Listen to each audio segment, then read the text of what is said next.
South Florida picked up on Foxy before anywhere. We'd be drawing like maybe 150, 200 people in Cincinnati and like maybe 150-ish, 100-ish in Nashville and like maybe 50 in Atlanta, like a couple hundred like working our way down south, but then like Miami area, South Florida, like we had 400, 600 people coming out because they thought we were huge. And Yeah. then like we have all these photos and videos of these shows of us playing in front of South Florida, making us look huge. And then all of our other shows started doing better. Like Ah. and honestly, like living in a smelly van with a bunch of dudes and you're dirt poor, you have one day where you can draw 600, 700 people down there. It's worth going down and breaking even on a bunch of shows, selling a buttload of merch and decent guarantee for one night. Like South Florida really helped make Foxy's career.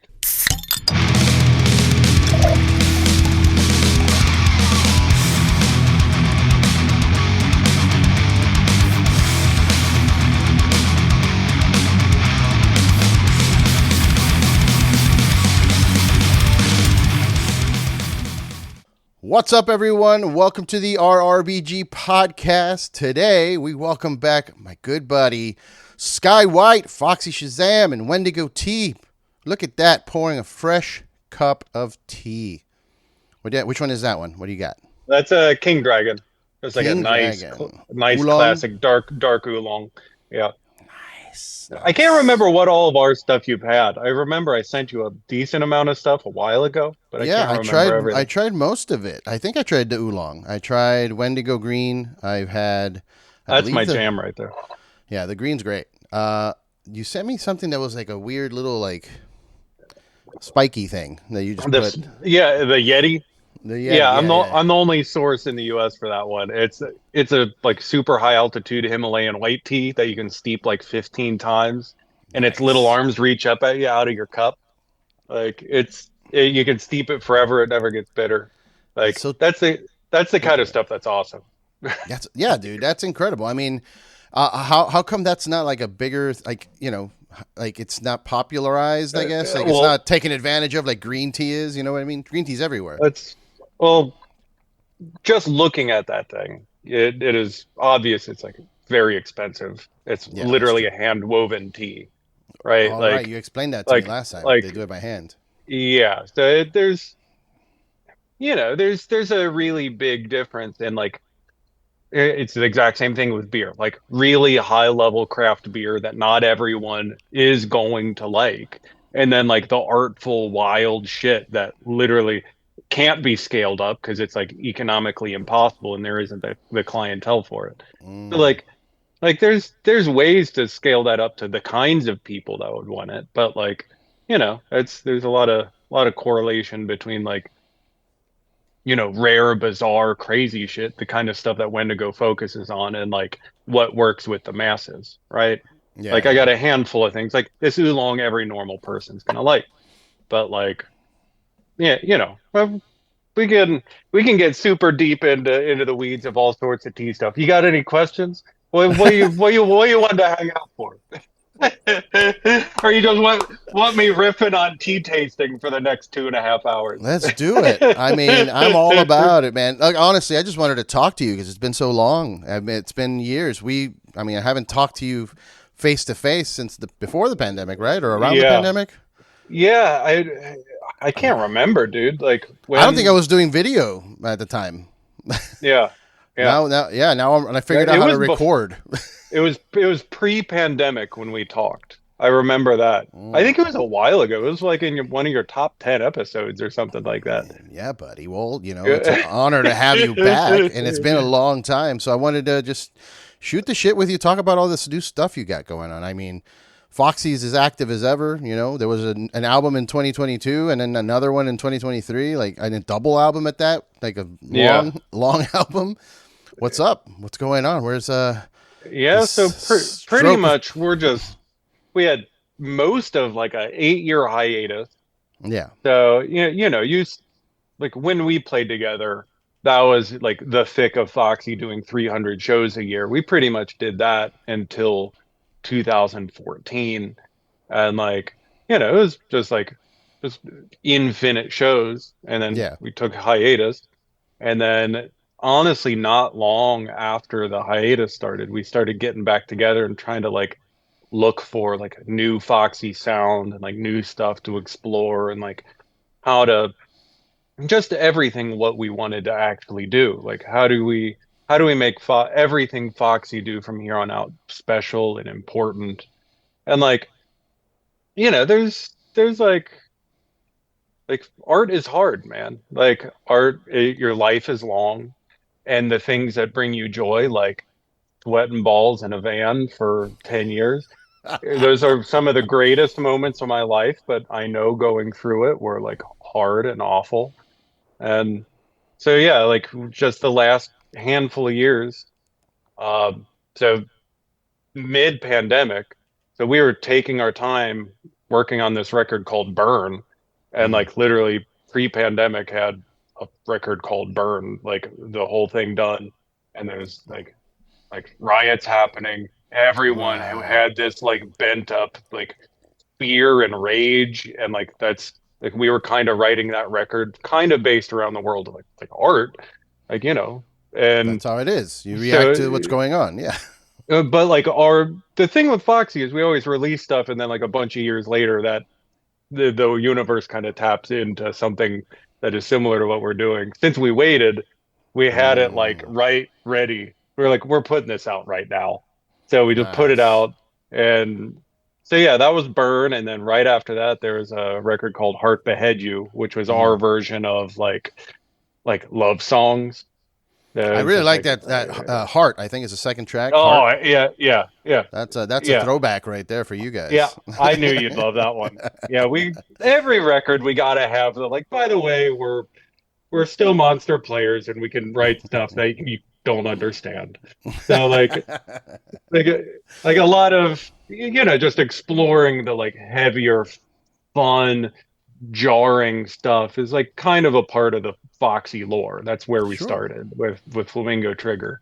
So like, we always got to show people a little bit of that. Yeah, So because I mean, it's and you guys you acknowledge it. Like you have it. You had a shirt. I remember you had an old shirt that said, what was it? It was yeah, I new prefer the Foxy, no, new Foxy sucks. Bring black Flamingo Trigger. right. Yeah, Yes, yes, yeah, yes. yeah. And so there's this thing. There's this thing about myself as like an artist, creative person. There's very few things in the world that bring me more joy than every one of our records is somebody's favorite record of ours, right? Like there's there's the old era, there's the new era, there's all these people that like argue over like Gonzo being the worst record of ours versus Gonzo being the greatest record of ours. And like, as a creative person trying to make something that's new and special and different and taps into other parts of the universe to to put something special out there. It brings me joy that like there's not we didn't do like the one thing that people were like, "Oh, I get that and I like that." I feel like we're challenging people all the time. And that's Yeah, you kind keep of it one of the open. big things. Yeah. It's important to keep it open, man. Like that, like it's exciting to see art like this because it's not everybody. Yeah, it complains about their sound is different. Not just you, but like other bands like Poison the Well or whatever, even who are Yeah. still heavy as shit, but they added slide guitar, so now they've gone soft. Like, what the Well, fuck? how is slide guitar soft? I don't know, dude. It's just don't ask me. I Swamp, love it. I love all of swampy. it. Ugh. But there are people like that. It's so weird how people get like tribal about their bands and like wanting certain things and elitist. I guess is not tribal, elitist and like Yeah. gay. It's like it should be this way. Like another band, like Opeth, dude Yeah. stopped doing his growls, and now everybody's like, "Well, what the fuck?" And Well, there's a what? whole other group of people that love it. Yeah, what are there? 10 Opeth records with growls on it? Like, go listen to them, right? Like you don't want to keep painting the same picture, right? Yeah, Like you want yeah, to explore. You want to find something real, like something yeah, that's current and important to you that you don't feel like you're doing something mimicking yourself from decades ago, right? yeah. Like there's like why as an artist would you want to keep putting that same thing out there? Yeah. Like the Well, universe is different. You should be tapping into something different. You as an individual, as like an antenna to the universe, are different. You should be tapping into yourself. yeah. So like I get how like financially a band, if they get success with one sound, wants to keep doing that one thing, but that doesn't mean that I have faith that that band is actually tapping into something important as art. So like art and financial interests are not always lined up. Like, Mm. right? That's one of the hard things about being a musician or any artist is that like you can put out something that's real and honest and true to you and it just doesn't tap. It just doesn't hit with other people because maybe you're on a different wavelength than normal people at that moment. Maybe you're ahead of the curve, maybe you're behind, maybe you're just tapping into something that just people don't have a frame of reference to understand. Mm. Yeah. So like swoop right back around to tea. So like one of my teas, I don't know if I had this tea last time I talked to you, but I have a 10-year aged oolong called Skunk Ape. And it's Ooh. leathery, tobacco-y. So I equate it to like a really, really funky IPA. So like, mosaic hops, they smell like stinky feet, right? Like everybody likes a stinky feet hoppy beer. If you like a hoppy beer, you like a stinky feet hoppy beer. Yeah. And I first tried this tea like almost at the beginning of me starting the company. And like I'd never tasted anything like it. It's like tastes like burnt marshmallows and it smells like the zoo and wild animals and like it's like musky and leathery and like an old cigar box and it just tastes so sweet and charcoal roasted. And at that point I was like this is the fucking coolest thing I've ever tasted, but no one is gonna like this. And then, Mm. I launched King Dragon. King Dragon is like wet stone and dark chocolate and cherry and it's like a dark oolong but it's not aged, it's not funky, but it's like that Mm. first step and like I can give people this first step to understanding something that's like, oh, there's a little like earth to this, and then the Mm. next step is like I am stepping into a barn. So like you can get people to the weird stuff, right? Yeah. Like IPAs didn't get massive. They didn't start off with mosaic hops and hazies. They Yeah. started with like normal ass IPAs that like normal people will like. Like they were still Yeah. heavy, but like they worked their way up to being like face melting, right? Yeah. They Yeah. didn't start off face melting. Yeah, that's true. It's weird, man. Like the whole beverage industry is so interesting to me in terms of watching like consumer like trends, like what's in for them to drink, and how we've gone from like a big craze for craft beer into this like seltzer thing, and Oh like yeah. now it's like ready to drinks are what's cool, So like they just buying like a can of margarita or whatever it Yeah. is.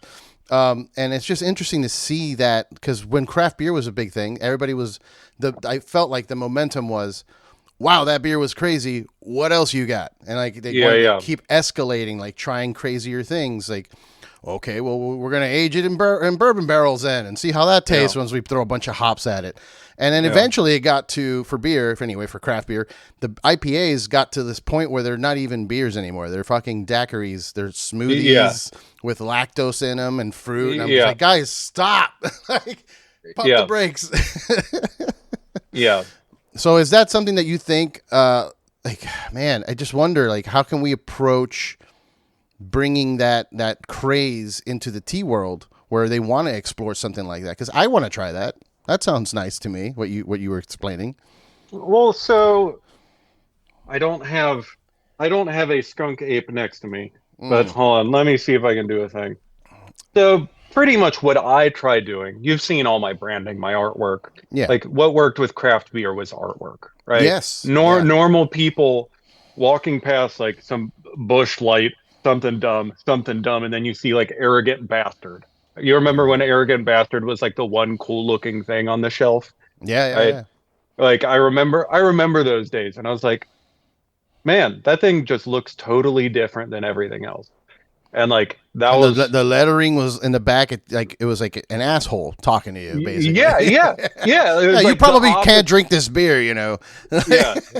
Yeah, it was like the anti marketing. Like it was Yeah. about how you're not gonna like me. And I remember that being like the beginning of my drinking days. And it just like that was one of the first things I saw where like artwork and branding really kind of made me understand like the character of a brand, the character of like, what you're experiencing.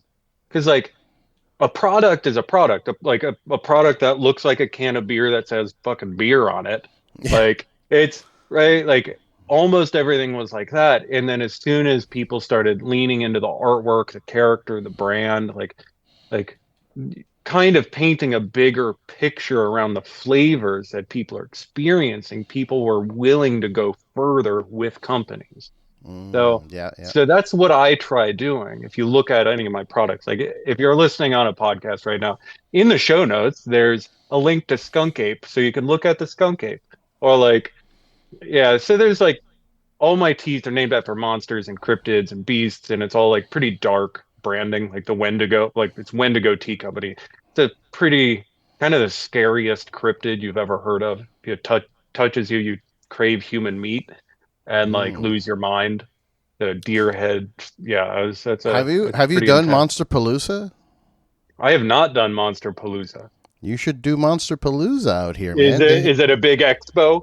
Yeah, dude, it's a big horror themed expo, but amongst that, you'll find people selling like not teas, but they'll sell like coffees or different Yeah, yeah, things you could take home that are food or drink yeah. related. Art and yeah. Yeah, Yeah, I I need to do it. be doing more like horror conventions and stuff like that. I really should. Yeah, like I know it sounds it sounds like a lot of work, and it is a lot of work, but you end up taking a lot. Like I know people that's their whole life, cons, artists that Yeah. they plan their entire year around which are the cons that I'm flying to this year. Like, Yeah. it's nuts, Yeah, dude. I'm starting to do some of the like food and beverage convention stuff. And it's great and it's fun, but like I probably should just lean into the like horror convention monster stuff, cryptids. Like I keep being back and forth on like do I send staff out to go do um like Bigfoot conventions? Is that gonna Mm. get weird? Am I gonna throw some staff into some bizarre I like mean, it might, Bigfoot but you might hunting find scenarios? some staff that's into that.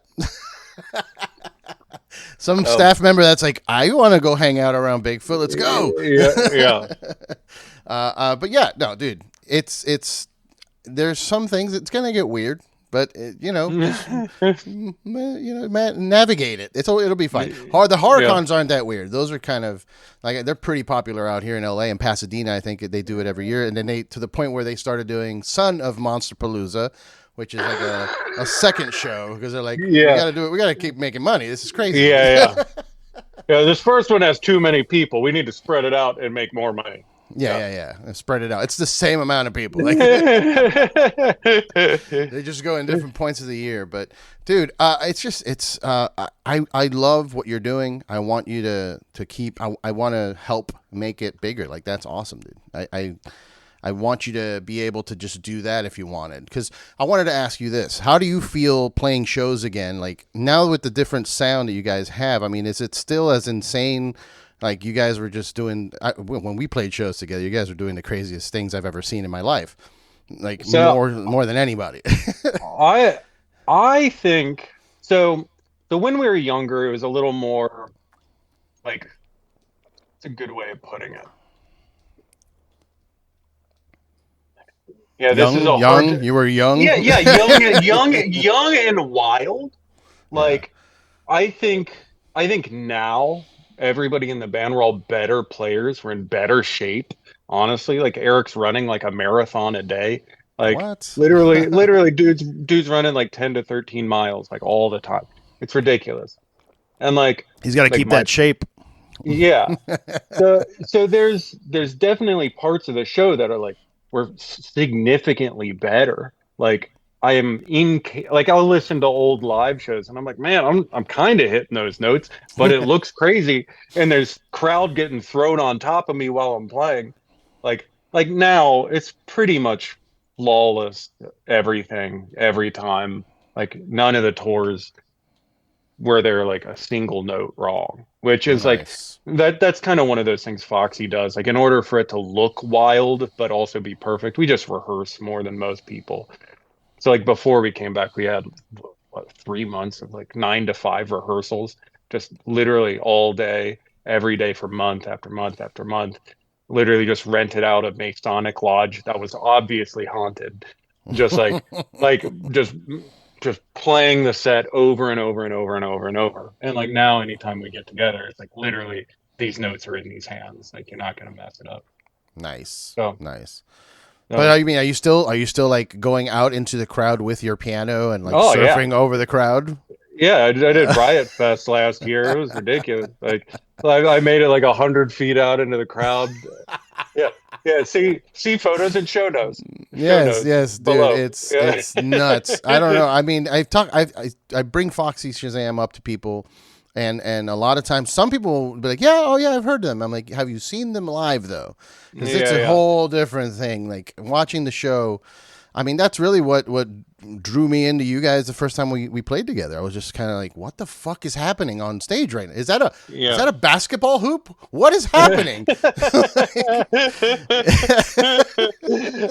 I remember that. That was great. Oh Was my. it Whew. where was that? Was that at It was in a garage in the middle of South Florida somewhere. it was The called the fuck. Pit. It was Yeah, the called the pit. Pit. It was a Yeah, storage like garage. yeah, we rolled up and we're playing at a storage unit and there's like what 500 random people come up and see the show at a storage unit and like they were storing basketball stuff and I remember like Eric like climbed the hoop and like hanging from it while singing. Yeah, there was some great stuff at that one.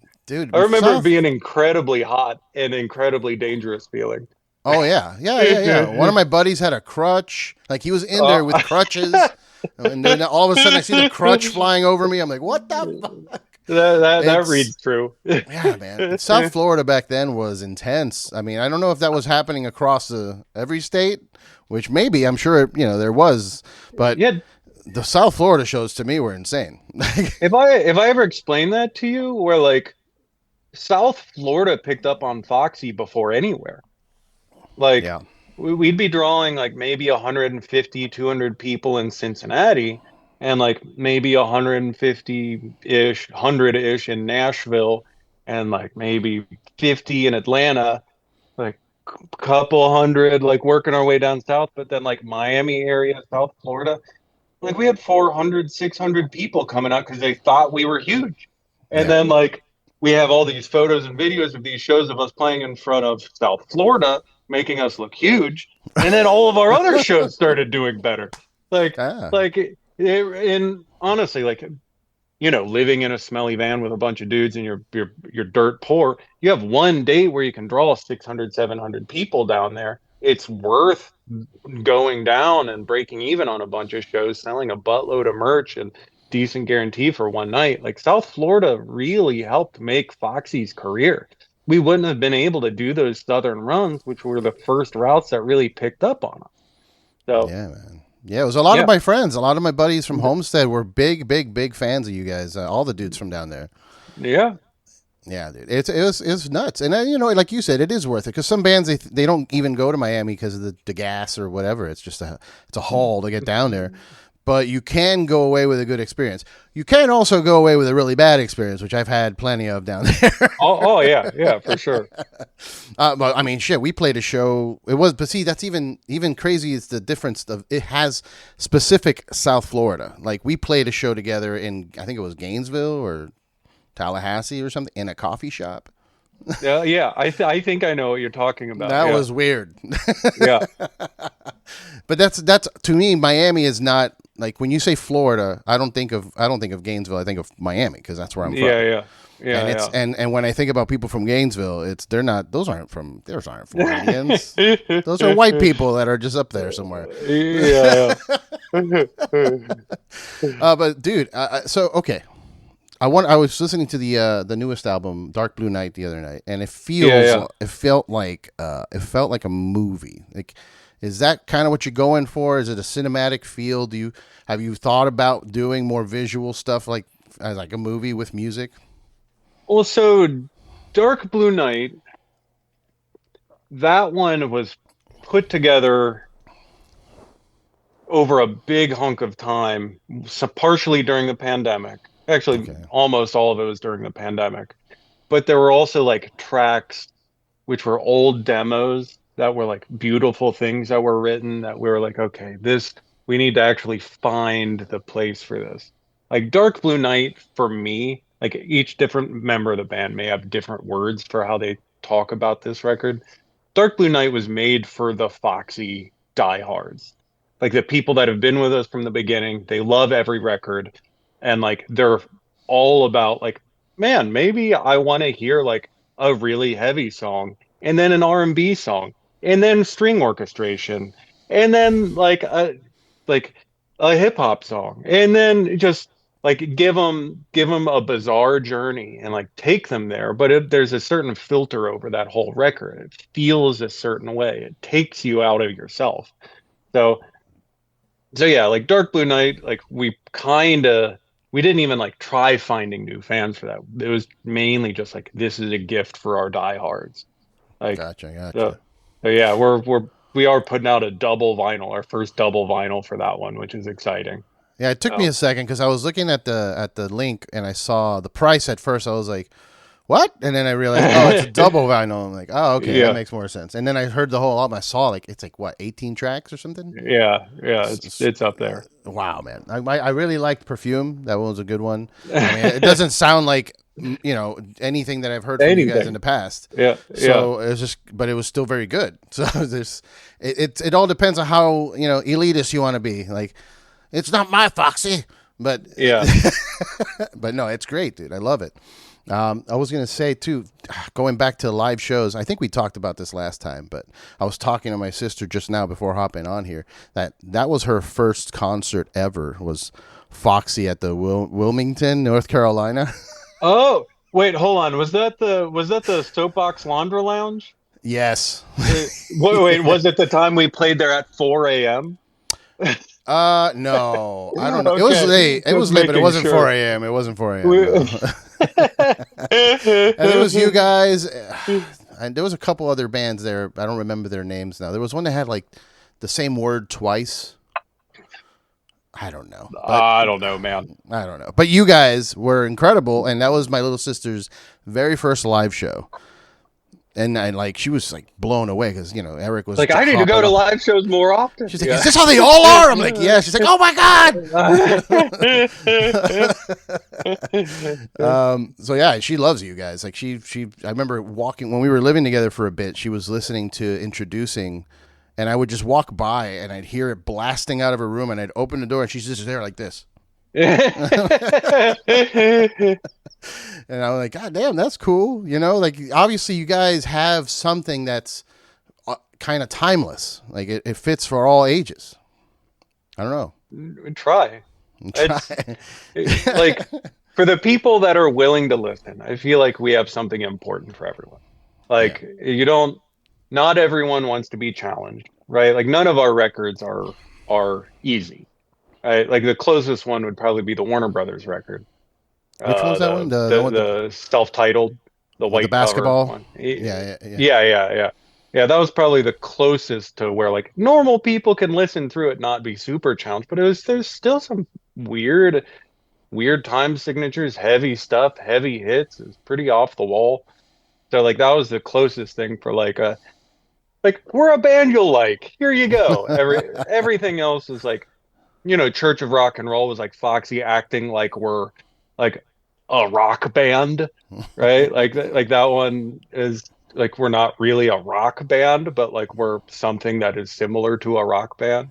Right. And Yeah. like Yeah. so I think each of these records, it's like we're kind of trying to explore a thing and finding the right way to show that thing, like the Foxy lens over a certain genre or certain feeling, a certain experience, whether or not that's something really unique to us, or if it's something that like a universal experience people are going through, like like classic love songs, like the Heart Behead You stuff. It Yeah. kind of taps into a lot of stuff that's familiar, but it's not. I feel like we're not doing it in a way that other people have done it. Right. And Right. Right. so, You're not like straight ripping anybody off. No. yeah. Yeah. Let me ask you something now. With the reissues coming out of Flamingo Trigger and introducing, and I've been spending a lot of money on you guys. I'm just but no, but I'm wondering, like, it's a common thing now. You see bands doing anniversary shows or blah blah blah. Is there a thought process behind with these reissues and all this trend of anniversary shows that you guys would do like a Flamingo Trigger show somewhere? I don't know. Like there's there's always a concern over being like a comeback, Mm. right? Right? Like you don't want to be a comeback Yeah, band. You like don't that. want to You be gotta. like Yeah. nostalgia, right? Right. Like Right. Right. there's a difference in like the there has to be a way to do something like that in a cool way. I don't exactly know what that is. So I'm Yeah. not I don't. saying it's off the table, but I'm also saying that like, you I don't know.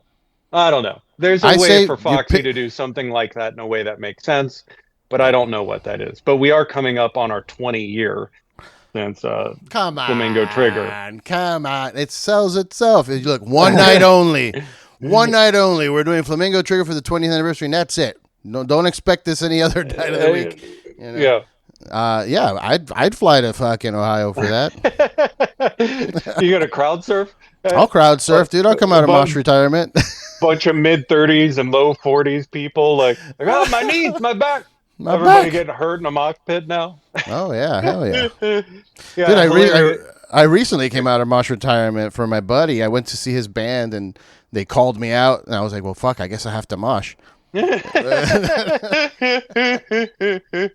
Like right before the song, Eddie, where you at? I'm like, oh shit. I'm standing I'm like right here, like this one's for you. I'm like, oh Like, fuck, I hold on, guess. let me tie my shoes in. Let me Yeah, put my hold on, I gotta arch stretch. support shoes on. I mean, give me a sec. Give me a sec. Hold on. Whew. Some jumping jacks. Oh man, no, but seriously though, I think that would be a cool show to do. Even if like, I don't know, just you can either go the raw approach with like no production value behind it, or make it even more visually crazy. Still the same Yeah, music, but make it like a visual thing. Like, yeah. I think if we were to do something like that, it would probably be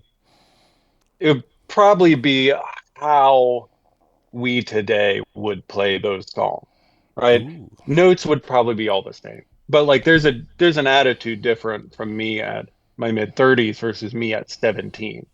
I right, like there's a different artist creating the experience. So I think paying attention to that, not like acting like I'm 17 again, playing these songs kind of okay and wild is like not the same vibe as I'm at right now. Like, they make drugs for that, Sky. No, it's true. I feel the same way when I think about like a reunion show with Dissever. Like, just think, we talk about it or people will bring it up, and I'm just like, I don't know if I'll have like the energy. Like, I used to jump into the crowd and mosh with them and fucking kick over glasses too, and just I don't know. I can't do any of that now. well, but you as a human being right now has something else, right? Right, Like you don't need to be what you were then. You need to right, be what you are now. And right. like that's the hard thing, especially if you're doing like a one-off special thing. Like Dissever doing anything or Foxy doing something out doing all of Flamingo Trigger. It's like how do you know how to express yourself in a way that's like fulfilling and in the moment, but also not really awkward. Because like Right. usually the first time you're putting a thing on or experiencing a thing, you're trying to figure out this shit out for yourself and how to feel stuff properly. Like like I always tell people this. It's like I don't think I'm the greatest piano player out there, but I think I do a damn good job at like I feel a thing, I play the piano, feeling that thing, and people listening feel what I am feeling. Like Mm. I know how to get myself the experiences that I'm trying to get across on a piano. I'm good at getting that done. So like there's tons of very technical players out there. And like, some of that is like just, I try to be dynamic, some of which is like incredibly violently hard playing, and some of which is like not like, like light, delicate playing. So Right, right. yeah. Do you Yeah. feel that you have what it takes for one last violent show? Just put it all out Man, I'm kidding. the last tour, I still almost died multiple times. I almost broke my hands multiple times. Like shit's still rough. Like Yeah. I was playing in Florida, goddamn Ybor City. Oh Yeah, yeah, Ebor's out of control these days. By the way, I was post pandemic. so I was playing in Ybor City, and like I was doing one of my things that I do, like my giant board. It weighs like 70 some pounds. I got steel reinforcing parts of it because I don't want it to break. And Nice. so like there's a barricade like 4 or 5 feet out into the crowd. I've done this hundreds of times. Just grab the board, hold it, jump onto the barricade from the stage, and throw my stuff into the crowd. Turns out in Ybor City, they oil the barricade so somebody can't climb on it. So I straight up, No. I'm holding this, people directly and like literally smashed up against the barricade. I I like both feet hit. I don't know what happens. All of a sudden, my I'm holding my board like this, like my entire weight hits the board against the barricade like this. The only thing, because my hands are holding it, my fingers are under the board, the barricade just happened to hit right there. And Oof. so, like, I hit the hell out of that, land on the ground, the board lands on top of me. I have no idea what just happened. And, like, so the crowd is like right in front of me, like, "Whoa!" Like they have no idea, like, What? what's happening. So, like, I was worried that that thump was someone's head, and I just took somebody out. So, like, we got insurance, but like, Yeah. I don't want to destroy a person's brain, right? Yeah. Like, Like an so 80-pound keyboard just smashing his skull. yeah.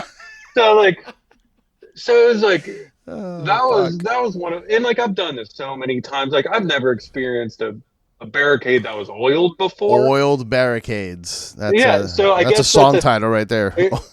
I guess that's a thing they do to keep people from climbing on stuff. I've Mm, seen like poles in the middle of clubs like that, so people don't climb and like like stage dive off of a pole, like stuff right. going up to a like a banister or balcony. But like I've never experienced that on a barricade before. So like Yeah, that's that wild, one dude. was, yeah, I hit so hard I had like a straight line of bruise across my hand. I was gonna So say I you're was lucky you pretty didn't break a finger. You know, it could have just well. crushed the Yeah, phalanges. yeah. My fingers would have been bending the opposite direction if like Oh, literally anything were different. So good so lord. there's still some danger, but I try to not have the whole like finger breaking option be a part of the show. So. Yeah, got to be careful. You need those. Those are. It's kind of like if I were to, get a karate chop to the throat. Can't talk. Can't talk.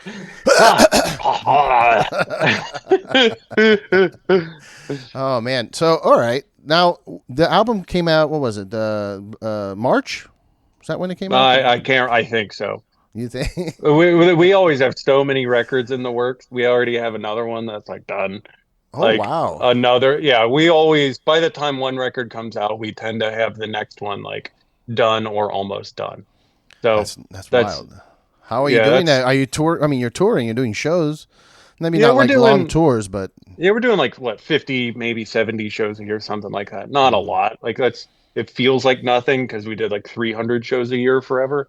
yeah. So like 50 or 70 shows seems like, hey, I'll be right back. Right. So you have more So time. You have more time to write, basically, because yeah, more uh, time to write. And also I think we're like better at being artists, better at tapping into something special, like better at tapping into ourselves as individuals and better at communicating. Like when you're young, there's so much like ego wrapped up in like creation, right? Like you want to mm, get your way because you're right. And like we've been doing this stuff for so long where it's like I don't know or care if I'm right. Like let's just keep making music together and like let's see what happens with this. And like there's I feel like there's so much less ego the more I've worked with the same group of people, and like honestly, not even just the same group of people, just better players. People are less hung up on needing to be right, needing to get their way, and like more tapping into like this is a us as a group are creating this thing in this moment. So Mm. like that's one of those things that like you like a bunch of especially young dudes with ego like oh, man, I'm such a good player, I'm such a good artist, I'm such a good musician, I want to play this really impressive thing, but like it's the same thing as like you're not that great at listening when you're younger. Like Mm. at least me and most of the musicians I knew, like you have a like actually listening to things outside of yourself, like relationships with other people, like your artistic experience may be different than other people's artistic experience, like that's the stuff that gets hard to like when you're young, people get mad and upset and all this stuff all the time. But like I just the better players I play with, less and less of that kind of stuff happens. So it's easier to be a little bit more like I don't mean prolific like a genius, but like literally make more stuff, Yeah. like make more art, and like the stuff I make, be very proud of it and not have these negative associations with people arguing over a relative minor or like a four minor six, right? Like Right. I don't like it doesn't matter. Like if like people are going to experience this song and like what you have put into it is going to lead to helping people experience this song. So If only they would I teach this at schools. well Learning to not be so egotistical and stuff like that. That's what I mean. You know what I mean? Like I in school, I'm so glad I learned calculus and not how to have normal, relationships with people in society. well and a little more like everyone is a flawed human being. Like Sure. being young and like everybody smells bad and we like feel like we're doing the most perfect thing ever and everything's awesome and it's great. Like yeah, and everything we did was super important and valuable and I look back at that as like a incredible part of my life. But like we were all morons. I had no idea what I was doing when I was 17. Yeah. Like literally we like we played nearly 2,000 shows. We probably played 1,200 shows without making any money. So it's like it's not like those early stages of my creative career when like we kept growing and we were doing better. It's not like I at any point of that could have told anybody how to make their life easier. Literally, we just Right. forced it to work because like that's what we had. We didn't have money. We're a bunch of poor Midwesterners just freaking going out and melting faces. And like that's the only thing we could do to make it work. And label after label had no idea what to do with us. And so like Capital went under, or Capital got bought by some, or Warner Brothers got bought by somebody. So we went out and toured and made money. Capital got bought by somebody, couldn't do anything on a record. So we went out and toured and made money. Like, like there's a certain amount of all of the industry where it's like it's in your hands to do the work, and like some of the times you're going to have no idea if the thing you're doing is the right thing, but like Right. doing work is usually the right thing, whether or not that's like I have friends that are making more money on TikTok, streaming on TikTok now than playing shows, and like that's baffling to me. Yeah. And like but I have no way of like for them, like can you imagine being able to do 320 shows from home a year and make money? Yeah. Like that's just baffling. But I guess you kind of have a little bit of that gig. You're able to interview and hang out with Yeah. I like mean, I do it for fun. I don't make money off of this show. you need a this Wendigo show. sponsorship. Hey, Yeah. bud. Hey, let's go. No, seriously. Like any sponsor I've ever had, including you, it's always just been product. Like because I Yeah. enjoy it, and it's like, and I look the way I see it. I'm saving money. This is shit that I'm gonna buy anyway. Like coffee, Yeah. weed, tea. Like I'm gonna go waste money on it. Yeah. If I get it for free, And, I'm saving money. I'm kind of getting paid. You know. and you have an excuse to have to call me. Right. Like, Oh, I oh, we want. gotta catch up. Let's talk, bro. Yeah. So, how? I mean, outside of that, everything. Are you dependent entirely on music and tea to live? Like that's it. You don't Oh have a day yeah. job. I've been like I've either been all music for years or for a handful of years when I was starting the tea company, I was doing stagehand work. I think I talked to you about that. Yeah. Like Yeah. Yeah. Yeah. building sets for theater and like big arena shows. Like I needed money to help fund Wendigo when I started it. But I've pretty much exclusively made money off of music and tea since I was like 17 years old. Fuck yeah, So dude. and a lot of that is like willingness to be poor, right? Yes. Yeah. Right? Like Yes. if you're thinking about being a musician, just like money is the hard part. Having a wonderful life is pretty easy. Like you can have a great life, but Amazing the mon experiences. You get to yeah, travel. You meet new people. But yeah, yeah, no money. yeah, yeah, incredible life. Make yeah, incredible life. A living is hard, right? Mm. Right? Like Foxy now that our fans are like not teenagers, they can buy a double vinyl for 70 some bucks or however much we have that listed on the website, right? Yeah, it's like Like 60 something. yeah. Yeah. So like when we were younger, it was pulling teeth to get people to buy like a $9 CD because they literally were teenagers. I didn't So get my allowance this week. yeah. So like we are at a different spot now where it's like one, our average merch size was used to be a medium, now it's like an XL or a 2XL sells. But like people are buying a lot. Like Mm. people that didn't used to have money now are buying literally all these things. And I'm seeing these names. I'm recognizing these names of people that have been coming to see us for nearly 20 years.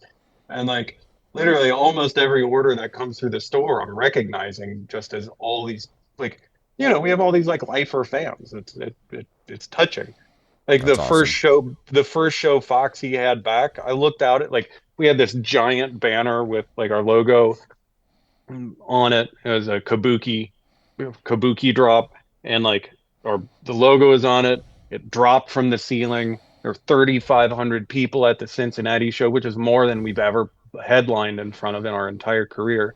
I look out, I Nice. have friends from like Sweden, I have friends from like all over the world, like literally every state. I'm looking out, the first like 100 people eye contact I make, they're just bawling. I'm literally crying like a child because I can't. Wow. I'm experiencing feelings that are like, yeah, that was a hard moment to process because like my experiences with Foxy are one thing, but there's literally 3,500 people, a lot of which that traveled the world, traveled like we had people from literally everywhere for our first show back and all that time. And like it was just I'm if you can find video, I'm literally crying for the first 20 minutes playing because it was an overwhelming, hard to process experience because like the amount of unseen work that goes into being an artist and like the amount of hard times. There are these incredible moments, and you that was one of those things where it's like, we'd been playing together for years in order to have that record come out and then also have another record in the pipeline by the time we had that first show. Like we had years and years of just work with like really no direct feedback from people, like fans. And like it was just an overwhelming like one appreciation for every single person, and it's just like kind of kind of humbling because we always talk about all these awful hard times of tour, but like literally thousands of shows in front of a few dozen people or dozen working up to 50 to a couple hundred. Like there's no way I could play a show in Cincinnati in front of 3,500 people without all of those hard years. And it wouldn't have meant the same thing to these people. Like each one of them has this experience and what our music means to them. And like that's another one of those things you kind of got to take yourself out of the equation. Like you're putting this music out there and your music is going to mean something different to someone than yourself, right? Hmm. Like like you are making art for your art's sake. They people are experiencing art and finding what they need in your art, whether or not it's anything you intended. Right. So like, right, like that's one of those like things I couldn't think of as a young person, as like, in my 30s, and I'm a little bit, I can a little bit more, I guess, understanding of another person's experience and not being so wrapped up in myself, right? Right. Right. Right. So, but Yeah. yeah, That's crazy. So it's 3,500. Is that like the biggest crowd you've been in front of? That's a Foxy crowd, like not like yeah, yeah, say a yeah, festival or something. You know. yeah. That was the biggest Foxy headlining show we ever had. The We was supposed to be at this like big theater that was like a 2,200 cap, and it sold out in a couple hours. And then the pandemic hit, and then the show got delayed for a year and a half or something like that. And so they moved it up to the next biggest room, which is there's a new build in Cincinnati called the AJ Brady Center. And like I was it was a meaningful show. Like I was it was just it's hard to not get choked up when seeing all of these people that are like older now, and I've recognized from all these dumb adventures as a kid, and they're just bawling, crying, and they've traveled everywhere. So, I I can keep going on the feelingsness of like You've always been a that very experience. you've always been a very feelings emotional type of guy, even before when you were young, because you were the only one. Like all of us were being tough guys and moshing and stage diving, and then you're offering hugs outside of the show. You know Oh what I yeah. mean? I remember those hugs. Well, but like tour, you don't have like you're surrounded by smelly dudes all the time. You don't have your friends.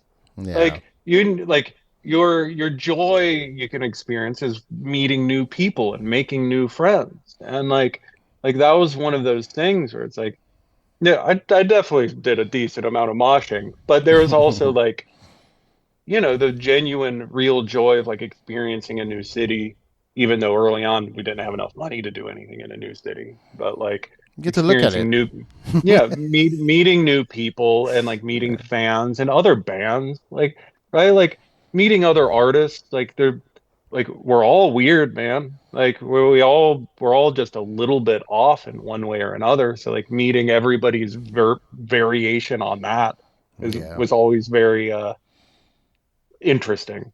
So Well, I mean, I'm not going to say the word jealous because I'm happy with my life, but I do appreciate that you were able to have that perspective even back then, because like back like you were saying, when we're young and dumb we do stupid things and whatever, but you still had a level of appreciation for the new, the exciting, like the experimental, which obviously shaped who you are now, and the path that your musical career has taken, because now that you're doing that, you keep exploring and wanting new experiences. Like you were, I don't want to say blessed, but I guess blessed with touring at a very young age and seeing all that. yeah, You yeah, I know? was like I like that kind of stuff. That's for the young, right? Like you can't live in a van in your upper 30s or 40s and like Every time I not tried, it didn't work out, as we've all seen. yeah. It's like I'm a big fan of frugality on tour, but like you need to be a human. Like humans need to feel like humans, and you can't take that away from them. You can take that away from teenagers and early 20-year-olds if you're able to give them enough adventure, right? Like Yeah, that's yeah, what a lot of tour is. But yeah, like once you like, having like a home and like family and like yeah. being a responsible human being and like, like my Air band. We have conditioning. I'm just, yeah, yeah. Yeah, air yeah. conditioning is so nice, man. Yeah. Air conditioning is important. Oh my God. No, fuck. It's just no. Yeah. It's true though. You like you said, and everybody, once you get in your 30s and 40s, people start, like you said, building families. Like I'm married, so I have more what's the word I'm looking for? Motivation to, I guess, go home. You know what I mean? Like when Yeah. I'm out doing shows or interviews or whatever. I'm in the back of my head. I'm always like, well, when I get home, I can't wait to get home to my wife. Yeah. Like Yeah. it's And like this specific term is what I've been coming up with recently. It's like your time is more valuable, hmm right? In my early 20s, my time wasn't worth anything, right? Like I was being on tour. I was just being on tour because that's where all the fun was. Like if I was home, I didn't have anything of like super value to be doing at home. The best things were being poor on the road. That was the best possible thing I could have been doing with my life at that time. And like now my time literally it's more like any day I'm away, like with Wendigo, like just hiring enough people to cover Wendigo's work, hundreds and hundreds of dollars. So like literally my time has a numerical value any day I'm away yeah, from home. So like Foxy can't go on tour and play like, play stuff if it's not going to work. Right? Like right, Foxy is only going to do big cool stuff because all of our time is more valuable. And it's the only reason that that's the case is that like the only reason we have that option is all the horrible, awful stuff we did for years and all those one-on-one conversations for years. And like, you know, some of our art spoke to people in ways where they remember and it means something, right? And like some incredible artists, like are they can make perfect art, like it's real, and it's just people aren't going to remember it for one reason or another. right, So yeah, like, so there's definitely some like humbleness that I try having because somebody knowing parts of songs that I wrote when I was 17 is like a baffling thing. Like literally, and what did you do in an afternoon in your when you were 17 years old that oh, still is laying around? Like anybody listening to this right now, like like when you're next time you're thinking of telling a band to play a song from 20 years ago, think of what you were doing 20 years ago and being like, that's a really confusing thing to think about. Like, yeah. like, I don't remember being 17 at all. I don't know what I was doing. yeah, I don't yeah, know who I was back then. I don't know who I was when I was in my early 30s. Like I'm a different yeah, person now. It's wild. yeah, And I completely get it, dude. And I understand when bands like you guys, or like I mentioned earlier, Poison the Well, whatever. Like, I'm not gonna judge them for changing their sound. Like that's their sound. That's what they want to do. Who am I? What kind of entitlement do I have over this? Just because I was there in the beginning, yeah, who cares? I'm not in the band.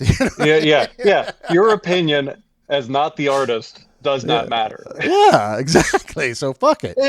In Um, like art is not art if unless some people don't like it, right? There, right. if it is everyone likes it, it isn't art. That's not how art works. Like art is supposed to create like su- supposed to create division.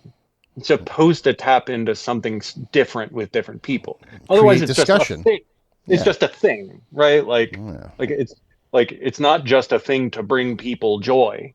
It's like there's there should be more to it. There should be more depth.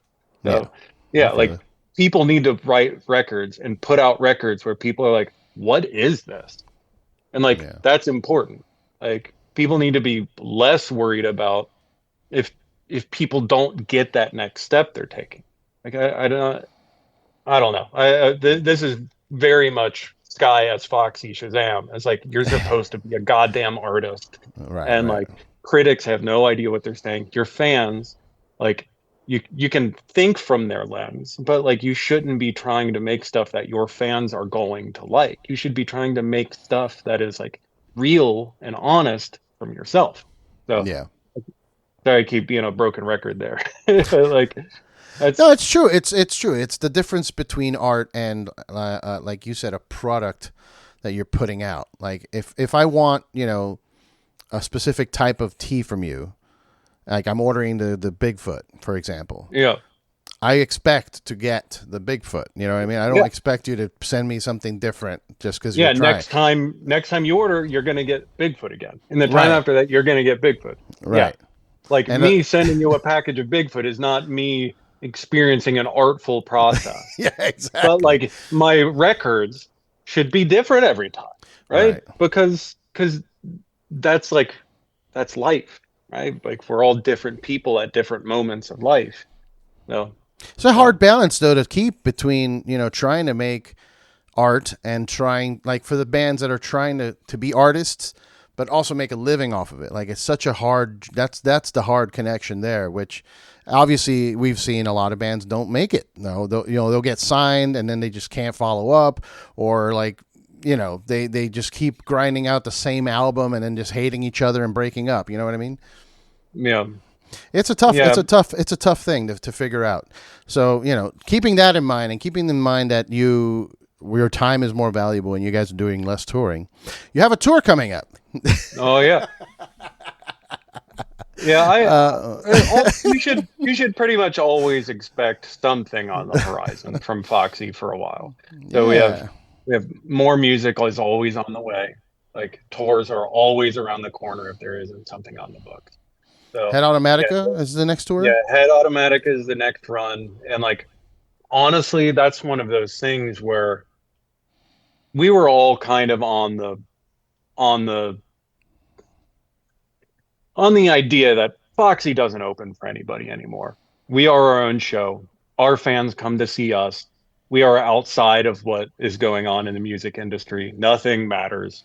Like we are our own thing. Like we're climbing a different tree and I don't care. Like I'm not trying to climb somebody else's tree. I'm not trying to like compete with anybody else. We just do our own thing. Zero paying attention to the industry. The thing is, Head Automatic is fucking awesome. Records are incredible, and like they were wanting us, and we're like, no, we can't do it. We got to do a headlining run, and they kept wanting us, and like we pretty much had to do it. There's no way that we could not do that tour just because it sounds so fun.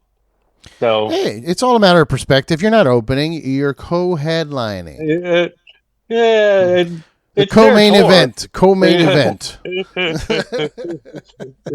So That's a trick. That's a trick from WWE that I've been watching a lot of wrestling lately, and uh, they had 3 main events the other day, and I'm like, guys, that's not how that works. yeah. You can't have the Main whole event. thing. Main event, scrubbing blood off the mat. Not everything's a main event. It's crazy. No, but that's They could just be events. Events are right. okay. Yeah, events are fine. Yeah, Yeah. I'm excited for this tour, man. You guys doing L.A.? I'm pretty sure we're LA. You got on it. that one. If Daryl Palumbo's on the tour, they're going to L.A. or probably Yeah. Pomona. Probably Pomona. Head Automatica. Let's look at the dates so we can tell people real quick. Sorry for the delay. I can't find Head Automatica on Instagram. Is that a thing? I don't know. Let's look up Foxy. You guys have the dates up, right? I'm sure we do. Yes. There we go. Cool. Starting September 5th, going all the way to October 6th, so a whole month almost. It's a whole month for you guys. You do a whole month away from home? I'm just Yeah, you We'll are doing see. you are doing LA Tuesday, September 12th at the Wiltern. I will be there. Come hang out with me, everybody that's watching this right now. Let's go party Okay. with Foxy. I'll be there. Are you? You'll make it, right? Dude, so, okay. People that want to order the tea and want to try something new, try something exciting. Look, I'm not sponsored currently, but I was at one point. But I will say the tea is incredible. We drank it all. My wife and I love the tea because she doesn't drink coffee, so she only drinks tea. But please, wendigotea.com, is that it? Yeah. And I'm starting to do grocery stores now. If you got a really Oh, cool grocery store around you, you should tell them about us because we're cool. So, okay. so yeah, Okay. I just landed a whole bunch of grocery stores in this area, and I'm getting hit up by people around the U.S. So, Yeah, and then LA has a lot of like small independents and grocery stores that are pretty dope. yeah, and like our stuff moves. Every grocery store that starts carrying our stuff, I get like emails like, I can't believe it's actually doing great. We just started it. It's moving better than everything. And I'm like, yeah, that's cool. I wasn't expecting it to move that well on a grocery store shelf because I wasn't expecting our stuff on a grocery store shelf because there's monsters all over it. but it seems like it's working. Hey, we're in a So different time, you know. There's yeah, water being sold with the yeah, name liquid Liquid death. Death. Yeah. Yeah, yeah, Times are yeah, a little different now. I think we can get away with it. yeah. Skeletons and monsters and scary stuff sells. That's It's right. like it's like people Remember, grew up. son of Monster Palooza. There's a lot of Yeah, us out there now. Yeah, it's that's the thing. We all got older, and then some of us now are spreading this monster vibe all across, and it's popular culture. It's not obviously rap music popular culture, but hey, we're doing all right. we're doing all right. We're doing all right, dude. Thank you so much for the time to hang out with me for an hour. That's one of the reasons I do this podcast, is to torture my friends into forcing them to talk to me for an hour. Otherwise, What are you it's doing always next like week? text messages or. Yeah. But yeah, thank you, dude, for taking the time. Everybody that's watching, please at least try the tea if you've never had it. Go Yeah, order a small bag. Try a sample. the Siren is made for vocalists. Oh, So there you go. it's Yes. it's just like a very high-end vocal health tea. It's an anti-inflammation tea, ginger, hibiscus, slippery elm bark, rose hips. It's a bunch of anti-inflammation stuff. Everybody needs that one in your cabinet. Bigfoot's a super versatile black tea, classic black tea, caramely aftertaste, smells like the woods. We call it Bigfoot. Like we got cool stuff. That's our whole thing. It's like if ours is not the best of that kind you've ever had, we wouldn't carry it. So it's like literally, if we're not the best, we wouldn't do it. So if you're into tea, we're good. And if you're not into tea, it's okay. You can get into your own thing. No, you're not okay, bro. Get tea. I'm just Yeah. kidding. Also, Foxy. Follow Foxy on all the social things. Are you on Threads? uh, The newest social media. I'll let our social media actually, yeah, they did that. They did it. Okay, cool. Yeah, yeah. Yeah, I'm glad that they made it easy to get into Threads. It was like my Instagram went, "Do you want Threads?" I said, "I guess," and then it was up already. Then you were there. Yeah. I didn't have to sign up. I didn't have to fill anything out. I'm like, all right, that's fine. That's fine with me. Yeah, yeah. Okay, so Foxy, Wendigo Tea, the tour is coming September to October. Go see them. Sky, dude, it's great seeing you. If anybody has any questions, tea questions, music motivation questions, if you need me to yell at you about the music industry, either to scare you out of it or to work harder, just hit me up. Sky@wendigotea.com. There So you go. sky@wendigotea.com. I Hit him up. regularly just like I'll lay it down and half of everybody just bails on music after I like kind of just tell them how it is.